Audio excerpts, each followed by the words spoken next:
அதிபர் தேர்தல் 2024 களம் அப்படின்றது எப்படி இருக்கு?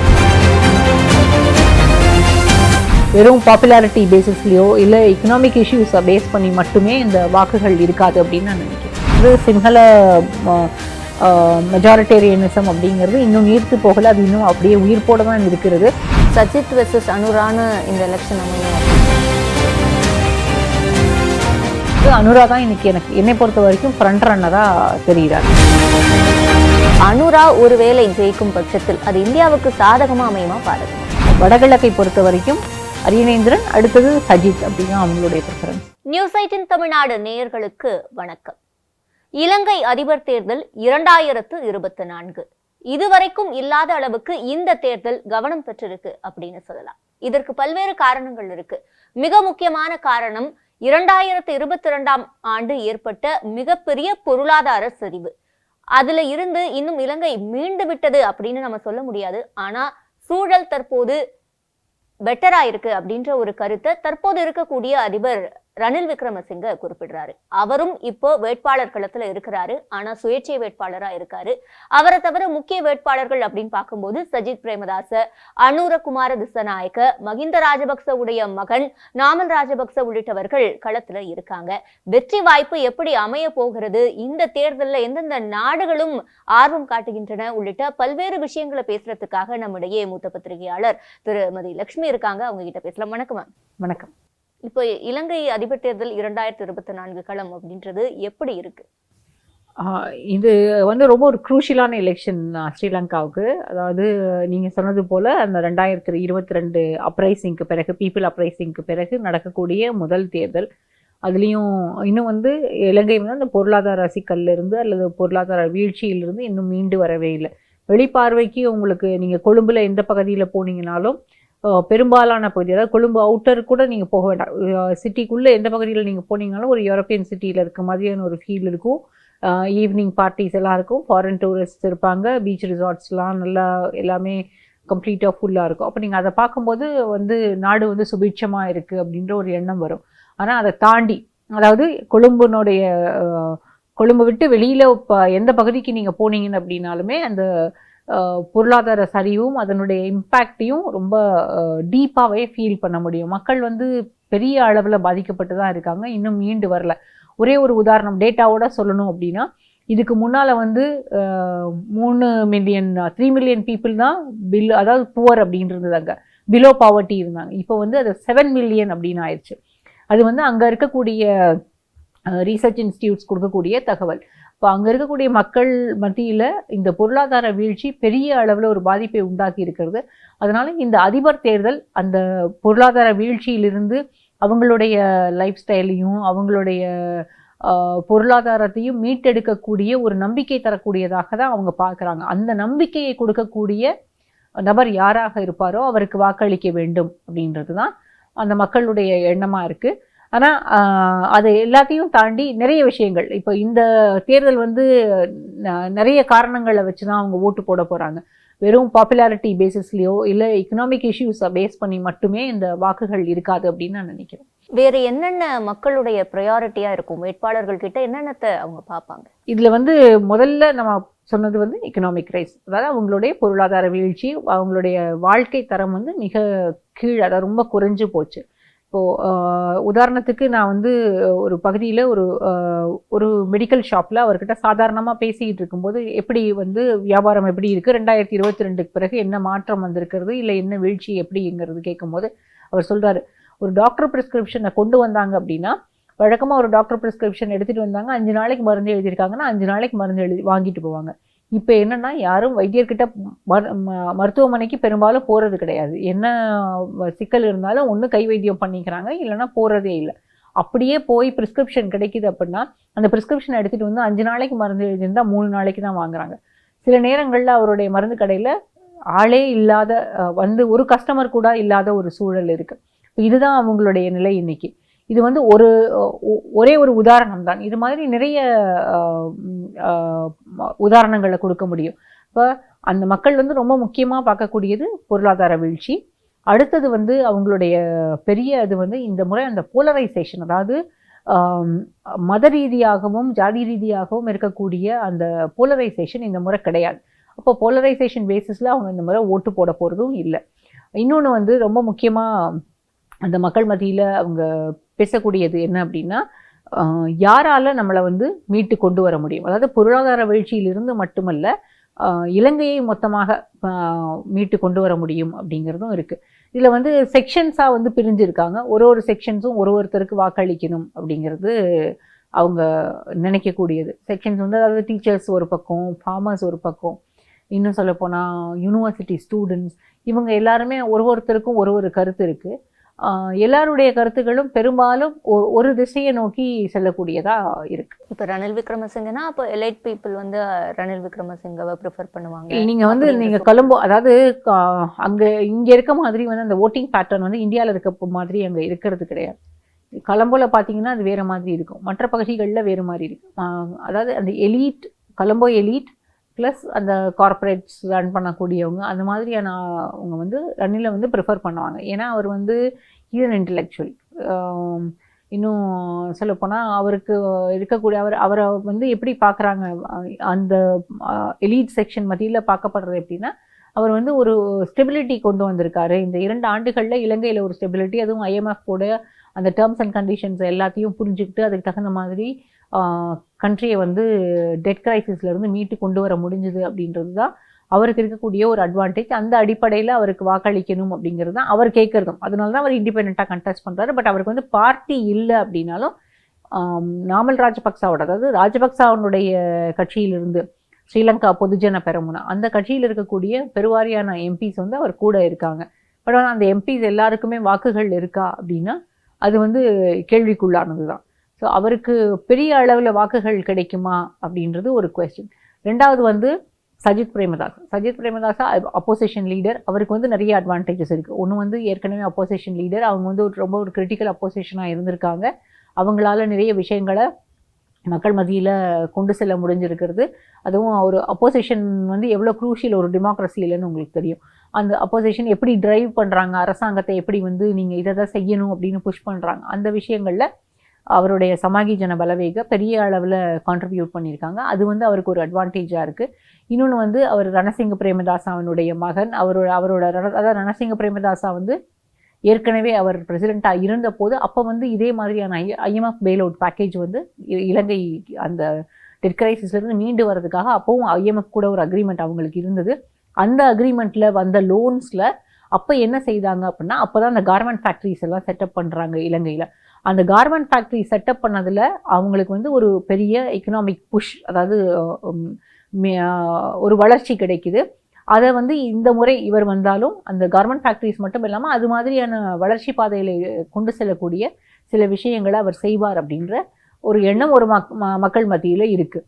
அதையும் தாண்டி அவருக்கு இன்னொரு அட்வான்டேஜ் என்னென்னா, தமிழ்ஸ், அதாவது வடக்கு பகுதியிலையும் கிழக்கு பகுதியிலையும் இருக்கக்கூடிய தமிழர்கள், அதையும் தாண்டி மலையக தமிழர்கள், இவங்க எல்லாருமே அவருக்கு சப்போர்ட் பண்ண போகிறாங்க இப்போது. அதுதான் ஏற்கனவே, அதாவது 12% வந்து தமிழ்ஸோட ஓட்ஸ் இருக்குது, 11 to 12% தமிழ்ஸோட ஓட்ஸ் இருக்குது. அது போக வந்து 9% முஸ்லீம் ஓட்ஸ்.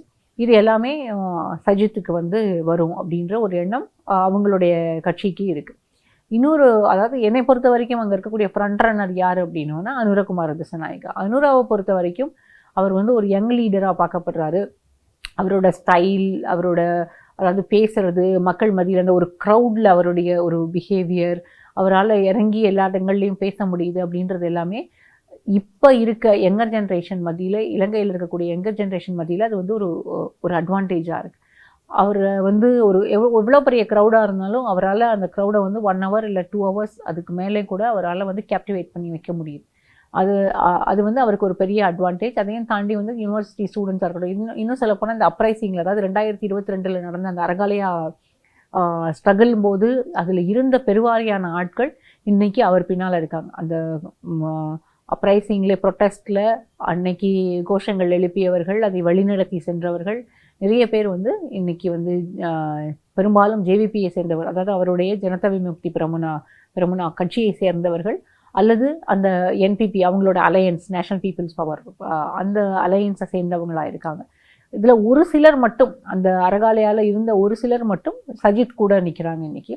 அரகாலியா ப்ரொட்டஸ்டர்ஸை பொறுத்த வரைக்கும் அவங்க எல்லாருமே ஜேவிபியில் தான் இருக்காங்கன்னு சொல்லிட முடியாது. இதை தாண்டி இன்னொரு ரொம்ப ஒரு முக்கியமான நபர் அப்படின்னு பார்க்கணும் அப்படின்னா நாமல் ராஜபக்சா. நாமல் ராஜபக்சா வந்து அவர் வந்து ஹீஸ் ஃபைட்டிங் அ லூசிங் பேட்டில் இல்லைன்னு நான் சொல்லலை. அது வந்து அவருக்கும் தெரியும், ராஜபக்சா குடும்பத்துக்கும் தெரியும். ஆனால் இந்த தேர்தல் அவர்களுக்கு முக்கியமானது. ஏன்னா இலங்கை அரசியலிலிருந்து ராஜபக்சாக்களை அகற்றி விடக்கூடாது, நம்ம அங்கே இல்லாமல் போயிடக்கூடாது அப்படின்றதுக்காக அவங்க இந்த எலெக்ஷனை கண்டெஸ்ட் பண்ணுறாங்க. உங்களுக்கு அந்த ஹிஸ்ட்ரி தெரியும்னு நினைக்கிறேன். ஏற்கனவே எஸ்எல்பிபியினுடைய கேண்டிடேட் வந்து தமிகா பெரேரா, அவர் ஒரு பிஸ்னஸ் மேன், அவரை தான் வந்து ஃபீல் பண்ணுறாங்க. ஆனால் அவருக்கான சப்போர்ட் வந்து பெரிய அளவில் பார்ட்டியில் இல்லை.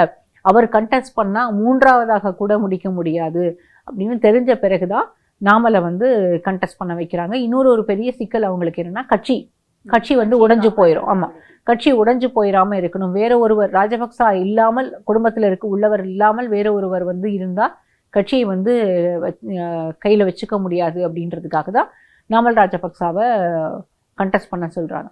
நாமலை பொறுத்த வரைக்கும் அவருக்கு வந்து ஆக்சஸ் இருக்குது. இன்னமும் வந்து அந்த சிங்கள புத்திஸ்ட் மெஜாரிட்டி, அந்த நேஷ்னலிசம், சிங்கள புத்திஸ்ட் நேஷ்னலிசம், அதை தான் வந்து அவங்க தொடர்ந்து எஸ்எல்பிபி அதை தான் பேசுகிறாங்க. இனியும் அதையே தான் பேசுவாங்க. அது வந்து இன்னும் இலங்கையில் அது வந்து நீர்த்து போகலை. அது அதாவது சிங்கள மெஜாரிட்டேரியனிசம் அப்படிங்கிறது இன்னும் நீர்த்து போகலை. அது இன்னும் அப்படியே உயிர்ப்போடு தான் இருக்கிறது. உயிர்ப்போடு இருந்தாலுமே அந்த அடிப்படையில் தான் இந்த முறை வாக்களிப்பாங்கன்னா அப்படின்னு கேட்டிங்கன்னா இல்லை அப்படிங்கிறது தான் பதில். இந்த தேர்தல் போலரைசேஷன் அடிப்படையில் வாக்குகள் இல்லைங்கிறது தான் பதில். ஆனாலும் இப்போ அறகலையை நம்ம எடுத்துக்கிட்டோம்னா 2022ஆம் ஆண்டு அதிபரே வெளிநாட்டிற்கு செல்லும் அளவிற்கு அது தீவிரமாக இருந்தது.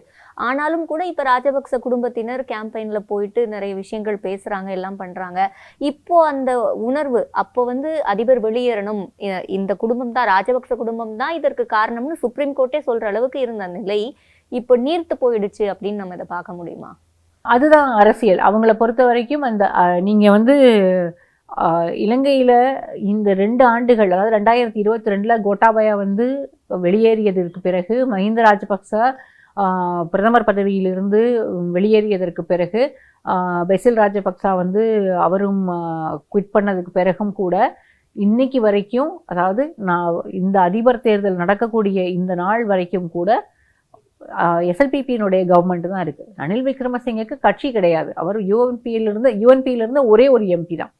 அவருக்கு கூட வந்து பார்லிமெண்ட்டில் அவருக்கு எம்பிஸும் கிடையாது, கேபினெட்டும் இல்லை, எதுவுமே இல்லை.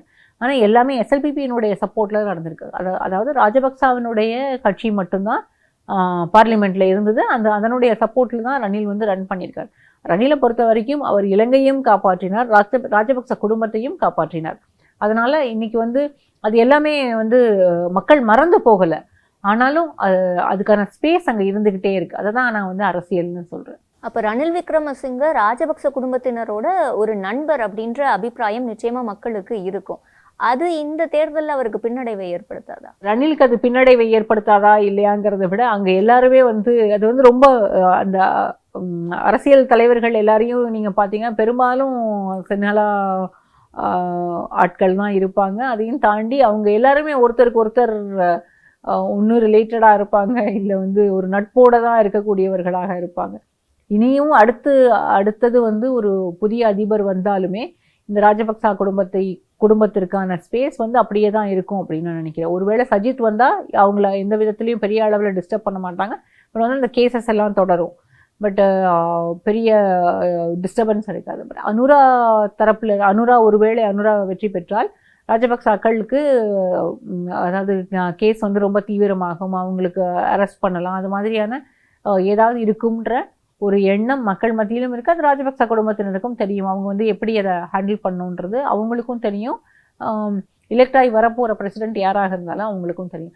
ரணிலுக்கு வந்து இதை டிஸ்அட்வான்டேஜ்னு நான் சொல்ல மாட்டேன். ஏன்னா ரணிலை பொறுத்த வரைக்கும் அவர் வந்து இது தெரிஞ்சே தான் செஞ்சுருக்காரு. அந்த ராஜபக்சாக்களும் அதை வந்து வேண்டான்னு சொல்லலை. மக்களை வந்து வழிநடத்தி இருக்கிறார், அல்லது ஒரு ஸ்டேபிள் கவர்மெண்ட்டை கொடுத்துருக்காரு. ஸ்ரீலங்காவில் நீங்கள் இன்னைக்கு வந்து ஸ்ரீலங்காவில் நீங்கள் வந்து பெட்ரோல் பங்க்கில் முன்னால் க்யூவில் நிற்க வேண்டாம். அவங்களுடைய கோஆப்ரேட்டிவ் ஸ்டோர்ஸ்க்கு பேர் வந்து சதோசா வாசலில் நீங்கள் வந்து சீனி வாங்குறதுக்கோ இல்லை அரிசி வாங்குறதுக்கோ க்யூவில் நிற்க வேண்டாம். அப்போ இது எல்லாமே மாறிடுச்சு. அந்த மாற்றத்துக்கு காரணம் ரணில் அப்படின்னு தான் ரணில் தரப்புலேருந்து கேம்பெயின் பண்ணப்படுது. அது வந்து ஓரளவுக்கு அவருக்கு கை கொடுக்கவும் செய்கிறது. இப்போ அனுராவுக்கு இளைஞர்கள் மத்தியில் இருக்கக்கூடிய இந்த பிரபலத்தன்மை, அதை பற்றியும் நீங்கள் நிறைய சொன்னீங்க. ஆனால் இது வாக்குகளாக மாறுமா? அவர் வெற்றி பெறக்கூடிய அளவுக்கு இது வாக்குகளாக மாறுமா? வாக்குகளாக மாறுறதுக்கு நிறைய வாய்ப்புகள் இருக்குது. எனக்கு இருக்கக்கூடிய ஆச்சரியம் என்னென்னா, போன எலெக்ஷனில் அவருக்கு வந்து 3% தான் கிடைச்சிது. ஆனால் இன்றைக்கி அவருக்கு இருக்க சப்போர்ட் நம்ம வந்து நம்ம ஊரில் என்ன சொல்லுவோம், க்ரௌடு வந்து அது வந்து ஓட்டாக மாறுமா, அது எப்படி ஓட்டாக மாறும், ஓட்டாக மாறாது. போன தேர்தல்லையும் அவருக்கு இதே மாதிரியான க்ரௌட் வந்தது. ஆனால் போன தேர்தலில் அவருக்கு வந்து அந்த எனர்ஜி இல்லை அந்த க்ரௌடில். இன்றைக்கி அதாவது நான் வந்து ஒரு ஞாயிற்றுக்கிழமை ஈவினிங் வந்து 5 மணிக்கு ஹோமகமா, அதாவது கொலம்பலேருந்து 40 கிலோமீட்டர் தள்ளி ஹோமகமா அப்படிங்கிற ஒரு பகுதியில் வந்து அவரோட ஒரு எலெக்ஷன் ரேலி, அதை கவர் பண்ணுறதுக்காக நான் அங்கே போகிறேன். 4 மணிக்கெல்லாம் அங்கே போயாச்சு. 4 மணிக்கு வந்து ஓரளவு நல்ல வெளிச்சத்தோடு இருக்கக்கூடிய நேரத்தில் அங்கே கூட்டமே இல்லை. அந்த இடத்துல வெறும் பிளாஸ்டிக் சேர்ஸ் தான் போட்டிருக்காங்க. ஆனால் ஒரு பெரிய கிரவுண்ட் அது. அப்போ நான் நினச்சேன், சரி இவருக்கு கூட்டம் வராது போல் இருக்குது, இப்படி தான் இருக்கும் போல் ஜேவிபியோட ரேலி அப்படின்னு நினச்சேன். 5 மணிக்கு அப்புறம் பார்த்தா கொஞ்சம் கொஞ்சமாக கூட்டம் வர ஆரம்பிச்சிது. 7 மணி 8 மணி ஆற வரைக்கும் அந்த கூட்டம் வந்துகிட்டே இருந்தாங்க. மழை, அந்த மழையில் கொடை பிடிச்சிட்டு அவ்வளோ நேரம் உட்காந்துருக்காங்க. அந்த எனர்ஜியை வந்து இந்த முறை நான் ஃபீல் பண்ணேன். போன முறையும் க்ரௌட் இருந்தது. 2019 தேர்தலும் நான் கவர் பண்ணேன். 2019 தேர்தலையும் அனுராவுக்கு ஒரு க்ரௌட் இருந்தது. ஆனால் அந்த எனர்ஜி அந்த க்ரௌடில் இல்லை. இப்போ அந்த எனர்ஜியே வேறு. அதாவது அனுராக்கிட்ட பேசணும், அவர் பேசுகிறத கேட்கணும் அப்படின்னு இருந்த ஆட்கள் நிறைய. ஏன்னா எனக்கு சிங்களம் புரியாது, ஆனால் அவர் சிங்களத்தில் தான் பேசினார். பட் வந்து அந்த எனர்ஜியை மட்டும் ஃபீல் பண்ண முடிஞ்சுது. இன்றைக்கி அனுராக்கு ஒரு பெரிய சப்போர்ட் இருக்குது. சஜித்துக்கான சப்போர்ட் இல்லைன்னுலாம் சொல்ல மாட்டேன், சஜித்துக்கும் சப்போர்ட் இருக்குது. பட் வந்து எப்படி வந்து அது அந்த 50% மார்க்கை கிராஸ் பண்ணும் அப்படி பார்த்தா வந்து அனுரா தான் இன்றைக்கி என்னை பொறுத்த வரைக்கும் ஃப்ரண்ட் ரன்னராக தெரிகிறார். ஜேவிபி, அனுராவுடைய கட்சி ஜேவிபியோட கொள்கைகளை பார்க்கும்போது அது பெரும்பாலும் சீனாவுக்கு ஆதரவான ஒரு கொள்கைகளாக பார்க்கப்படுது. ஆனால் இப்போ சமீபத்தில் பிப்ரவரி மாதத்தில் இந்தியா அனுராவை அழைச்சி இங்கே பேசுகிறாங்க. என்ன பேசுனாங்க அப்படின்ற விவரங்கள் இல்லை, ஆனால் அழைத்து பேசுகிறாங்க. அப்போது அனுரா ஒருவேளை ஜெயிக்கும் பட்சத்தில் அது இந்தியாவுக்கு சாதகமாக அமையுமா, பாதகமாக அமையுமா? இந்தியா யார் அங்கே அதிபராக இருந்தாலும் இந்தியா வந்து இந்தியாவினுடைய வெளியுறவு கொள்கை அடிப்படையிலும் சரி, இந்தியாவினுடைய நமக்கு இருக்க ஆஃபீஸர்ஸ் எல்லாருடைய இதுலேயும் சரி, நமக்கு ஆதரவாக அல்லது நமக்கு சாதகமாக அதை மாற்றிக்கொள்ளக்கூடிய அளவுக்கு இந்தியா வந்து வகுத்து கொள்ளும், அந்த கொள்கையை வகுத்து கொள்ளும் அப்படின்னு நான் நினைக்கிறேன். ஏற்கனவே அப்படி தான் இருக்குது. என்னை பொறுத்த வரைக்கும் வெளியில் வந்து அவர் வந்து பேசினதெல்லாம் சொல்லப்படலை. ஆனால் நான் கேள்விப்பட்டது என்ன அப்படின்னா, டிஃபென்ஸ் அண்ட் செக்யூரிட்டி இந்த இதில் வந்து எந்த விதமான டிஸ்டர்பன்ஸும் இந்தியாவுக்கு இருக்காது அப்படின்ற மாதிரியான அஷூரன்ஸ் அது தொடர்பாக தான் நிறைய பேசப்பட்டது. அதாவது தனிப்பட்ட முறையில் க்ளோஸ் டோர் மீட்டிங்ஸில் அதை தான் வந்து டிஸ்கஸ் பண்ணாங்க அப்படின்னு சொன்னாங்க. ரெண்டாவது, இந்தியாவை பொறுத்த வரைக்கும் இந்தியா வந்து அவர் வந்து ஒரு ஃப்ரெண்ட்லி ஃபோர்ஸாக இருப்பாரா இல்லையான்றதெல்லாம் அடுத்தது. ஆனால் ஒருவேளை அனுரா வெற்றி பெற்று விட்டால் அவரை நம்ம வந்து ஒரு குட் புக்ஸில் வச்சுக்கணும் அப்படிங்கிறதுக்காக தான் பிப்ரவரியில் அந்த அழைப்பும் கொடுக்கப்பட்டது. அந்த அழைப்பு வந்து டெல்லியில் மீட்டிங்ஸ் இருந்தது. அதுக்கு பிறகு கேரளாவில் 2-3 கான்ஃபரன்சஸ்க்கு கூட்டிகிட்டு போனாங்க. இப்போ சமீபத்தில் கூட ஆர்ட் ஆஃப் லிவிங் வந்து ப்ரோக்ராம் ஒன்று நடத்தியிருக்காங்க. அது வந்து அனுராவினுடைய ரொம்ப க்ளோஸ் சர்க்கிள்ஸில் இருக்கக்கூடிய ஆட்கள் எல்லாருமே சேர்ந்து நடத்தினது. அப்போது இது எல்லாத்தையும் பார்க்கும்போது இந்தியாவோடு அவருக்கு இருக்கக்கூடிய உறவு, இந்தியாவுக்கும் அனுராவுக்குமான நட்பு அப்படிங்கிறது ஏற்கனவே they have built it properly. அதில் எந்த அளவுலையும் பெரிய டிஸ்டர்பன்ஸ் இருக்காதுன்னு நினைக்கிறேன். ஆனால் இந்தியாவுக்கு ஒரு எண்ணம் இருக்கிறது, சஜித் பிரேமதாசா வெற்றி பெற்றால் அது வந்து இந்தியாவுக்கு ரொம்ப ஃப்ரெண்ட்லியான ஒரு கவர்மெண்ட்டாக இருக்கும். ஏன்னா சஜித் வந்து he is an advocate of UN, அதாவது India seat in UN security council. அப்போது அந்த அளவில் இந்தியா வந்து சஜித்தை வந்து ப்ரிஃபர் பண்ணுறாங்க. ஒருவேளை அனுரா ஜெயிச்சிட்டா மால்டீவ்ஸில் இருக்க மாதிரி ஒரு ஹோஸ்டைல் கவர்மெண்ட் வந்துருமோ இலங்கையில். ஏன்னா நம்மளோட நெய்பர் ஏற்கனவே நமக்கு வந்து பங்களாதேஷ் இப்போ வந்து ஒரு சிக்கலாக மாறிடுச்சு. நேபாள் வந்து அந்த எக்கனாமிக் பிளாக்கேடுக்கு பிறகு திரும்பி நிற்கிறாங்க. அதே போல் பாகிஸ்தான் நமக்கு எப்போதுமே ஆதரவாக இருந்ததில்லை. ஆப்கான்லேயும் தாலிபான்களுக்கு பிறகு வேறு விதமான ஒரு நிலை இருக்கிறது. இலங்கையும் வந்து நம்ம வந்து ஒரு அண்டை நாடு, அது ரொம்ப முக்கியம். ஏன்னா நமக்கு வந்து இந்த மேரிடைம் செக்யூரிட்டியும் நமக்கு வந்து இந்தியா பசிபிக்கில் இருக்கக்கூடிய அந்த பிஸ்னஸையும் பொறுத்து இந்த ஜியோபொலிட்டிக்கல் ரிலேஷன்ஷிப்பை பார்த்தா இலங்கை வந்து நமக்கு ரொம்ப முக்கியமாக நமக்கு உறவுகளை பேண வேண்டிய ஒரு நாடாக இருக்கிறது. அந்த அடிப்படையில் சஜித் இருந்தால் இந்தியாவுக்கு சாதகமாக இருக்கும் அப்படின்றது தான் இந்திய வெளியுறவுத்துறையினுடைய எண்ணம். ஆனால் ஒருவேளை அனுரா ஜெயிச்சிட்டாரு அப்படின்னா அவரை வந்து நமக்கு பகைச்சிக்க கூடாது, நம்ம அவரையும் நாம் நண்பராக வைத்துக்கொள்ள வேண்டும் அப்படிங்கிறத அவங்க ஆரம்பத்திலேருந்தே அதுக்காக ஒர்க் பண்ணிட்டு இருந்தாங்க. இப்போவும் அதை தான் செய்திருக்காங்க. மால்டீவ்ஸில் இருந்த மாதிரியான ஒரு ஹாஸ்டைல் கவர்மெண்ட் ஸ்ரீலங்காவில் வந்துடக்கூடாது அப்படின்னு இந்தியா வந்து ரொம்ப கண்ணும் கருத்துமாக செயல்படுகிறது. இப்போ இந்தியாவோட ப்ரிஃபரன்ஸ் அப்படின்னு பார்க்கும்போது அது சஜித்தாக இருக்கும். அதே மாதிரி இப்போ சீனாவுடைய பார்வையிலிருந்து பார்க்கும்போது அனுரா வெற்றி பெறுவது அவங்களுக்கு சாதகமான ஒரு அம்சமாக இருக்கும்ல. சைனாவை பொறுத்த வரைக்கும் அவங்க இலங்கையில் நீங்கள் எந்த பக்கம் திரும்பினீங்கனாலும் சைனீஸ் இன்வெஸ்ட்மெண்ட்ஸ் அதிகமாக தான் இருக்கும். அது வந்து ராஜபக்சா காலத்தில் மட்டும் இல்லை, அதற்கு முன்பாகவும் இருந்தது, அதற்கு பின்பாகவும் இருந்தது, எல்லா நேரங்கள்லையுமே இருந்திருக்கு. ரணில் வந்து எப்போதுமே ப்ரோ வெஸ்டாக இருந்திருப்பார், ப்ரோ ஜப்பானாக இருந்திருப்பார். அது இந்த முறையும் ரணில் அதை தான் செய்தார். இப்போ வந்து அனுரா வந்து நான் கேள்விப்பட்ட வரைக்கும் அவர் ப்ரோ வெஸ்டாக இருக்கார். வெஸ்ட்டும் சரி யூஎஸும் சரி அவர் பவருக்கு வரதை விரும்புகிறாங்க அப்படின்றது தான் நான் கேள்விப்பட்டேன். பட் வந்து சைனாவுக்கும் ரஷ்யாவுக்கும் அவர் அங்கே இருக்கக்கூடிய அம்பாசிடர்ஸ்க்கு அவர் அப்பாயின்மெண்ட் கொடுக்கல அப்படின்றதையும் கேள்விப்பட்டேன். ஆனால் அது என்னால் உறுதிப்படுத்த முடியல. வடகிழக்கு பகுதிகளுக்கு வருவோம். இலங்கை தமிழர்கள் பொறுத்த வரைக்கும் இந்த ஈழப்போருக்கு பிறகாகவும் இன்னும் நிறைய இடங்கள் வந்து இராணுவத்தோட கட்டுப்பாட்டில் இருக்கிறது. அதே மாதிரி போருக்கு பிறகு காணாமல் போனவர்கள் என்ன ஆனார்கள் அப்படின்ற ஒரு கேள்வியும் அவங்ககிட்ட இருக்கு. இதெல்லாம் ஆல்ரெடி அவங்க ஃபேஸ் பண்ணிட்டு இருக்கிற பிரச்சனைகள். அதை தாண்டி இப்போ இந்த பொருளாதார பிரச்சனையும் கூட சேர்ந்திருக்கு. அப்போ இந்த எலெக்ஷன்ல ஈடுபாடே இல்லாத ஒரு சூழல் இருக்கிறதாகவும் சில விமர்சனங்கள் சொல்றாங்க. அங்க எப்படி இருக்கு நிலவரம்? வடகிழக்கு பகுதிகளை பொறுத்த வரைக்கும் அவர் பாக்கியசெல்வம் அரியநேந்திரன், அவர் ஏற்கனவே எம்பியாக இருக்கக்கூடியவர். அவர் வந்து ஒரு கேண்டிடேட்டாக இருக்கார். ஆனால் ஐடாக், அதாவது சுமந்திரன் தலைமையில் இருக்கக்கூடிய தமிழர் கட்சிகளினுடைய கூட்டமைப்பு வந்து சஜித்துக்கு சப்போர்ட் பண்ணுறதுன்னு முடிவு பண்ணியிருக்காங்க. இப்போ இதில் எங்கே சிக்கல் வரும், இல்லை இது எப்படி மாறும் அப்படின்னு நான் புரிஞ்சுக்கிறேன். அப்படின்னா இலங்கையில் வந்து பிரசிடெண்ட்டுக்கு ஓட்டு போடும்போது 3 வாக்குகள், அதாவது first preference, second preference, third preference அப்படி தான் ஓட்டு போடுறாங்க. 1, 2, 3. இப்போ வந்து 1 வந்து சஜித்துன்னு போட்டுடுறாங்க அப்படின்னா, 2 அனுரான் போட்டுடுறாங்கன்னா, 3 வந்து அரியநேந்திரன் அப்படின்னு போடலாம். இல்லை வந்து முதல் அரியநேந்திரன் போடுறாங்கன்னா அப்படி 3 ப்ரிஃபரன்ஸ் வரும். அதில் வந்து முதல் இதுவும் 2வது இதுவும் ஃபஸ்ட்டு கணக்கு எடுத்துருவாங்க. முதல் இது ஃபஸ்ட் ரவுண்டில் யாருக்கு அதிகம் வருகிறதுன்னு, அப்புறம் 2வது இதையும் எடுத்துப்பாங்க. அடுத்தது வந்து இப்போ நான் வந்து சஜித்துக்கு முதலாவதாகவும் 2வது அரியநேந்திரனுக்காகவும் போட்டிருக்கேன் அப்படின்னா அதை வந்து இது செகண்ட் ப்ரிஃபரன்ஸ் கொடுத்துருக்கிறத கணக்கில் எடுத்து ஃபஸ்ட்டுக்கு யாருக்கு வந்திருக்கோ அதை வந்து அதில் சேர்ப்பாங்க. இப்போ வந்து அந்த 50% கிராஸ் பண்ணணும்.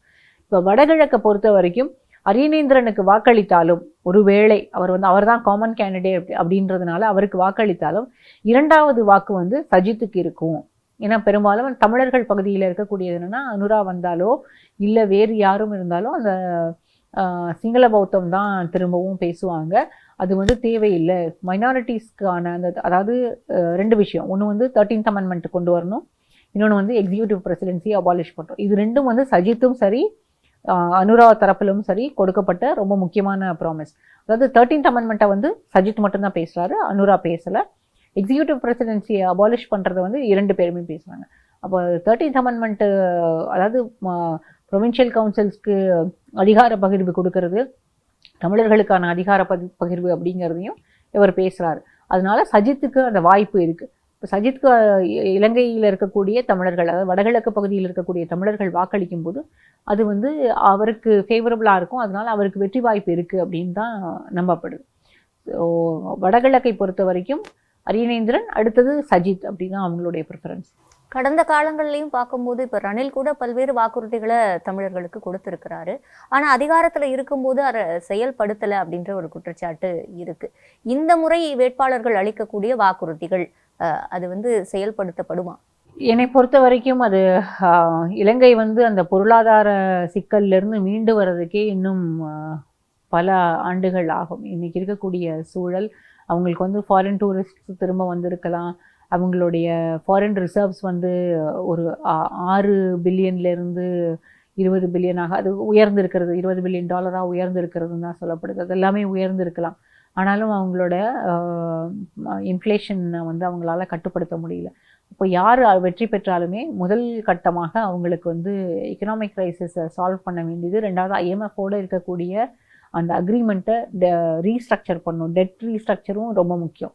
இது எல்லாத்தையும் பண்ண பிறகு தான் அதிகார பகிர்வு, தமிழர்களுக்கான அதிகார பகிர்வு, மலையக தமிழர்களுக்கான தேவைகள், அவங்களுக்கான வாக்குறுதிகள் எல்லாத்தையும் நிறைவேற்றுறதை பற்றி கூட யோசிக்க முடியும் அப்படின்னு நான் நினைக்கிறேன். பொதுவாகவே இந்த 3 வேட்பாளர்களை பொறுத்த வரைக்கும் கேம்பெயின்ஸ் அப்படின்னு பார்க்கும்போது யாருடைய வாக்குறுதிகள் வந்து செயல்படுத்தக்கூடிய அம்சங்களை நிறைய கொண்டதாக இருக்கு?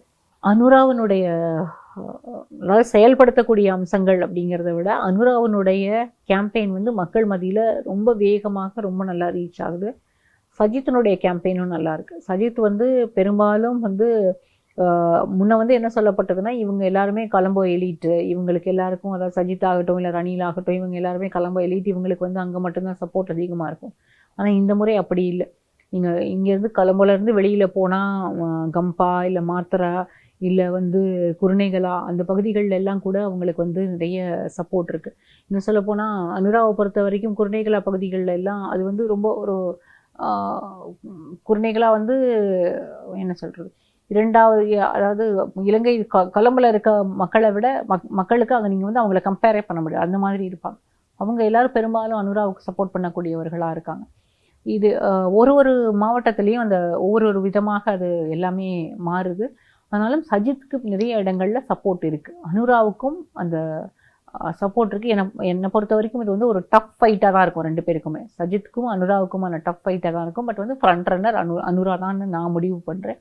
எப்படி வருது ரிசல்ட்டுன்னு. ரணில் வந்து ஒரு பேக் சீட் எடுக்கிறாரு, சஜித் வெர்சஸ் அனுரான்னு இந்த எலெக்ஷன் அமையும் அப்படின்னு பார்க்கலாம். இது சஜித் வெர்சஸ் அனுரா தான். சஜித் வெர்சஸ் அனுரா தான்.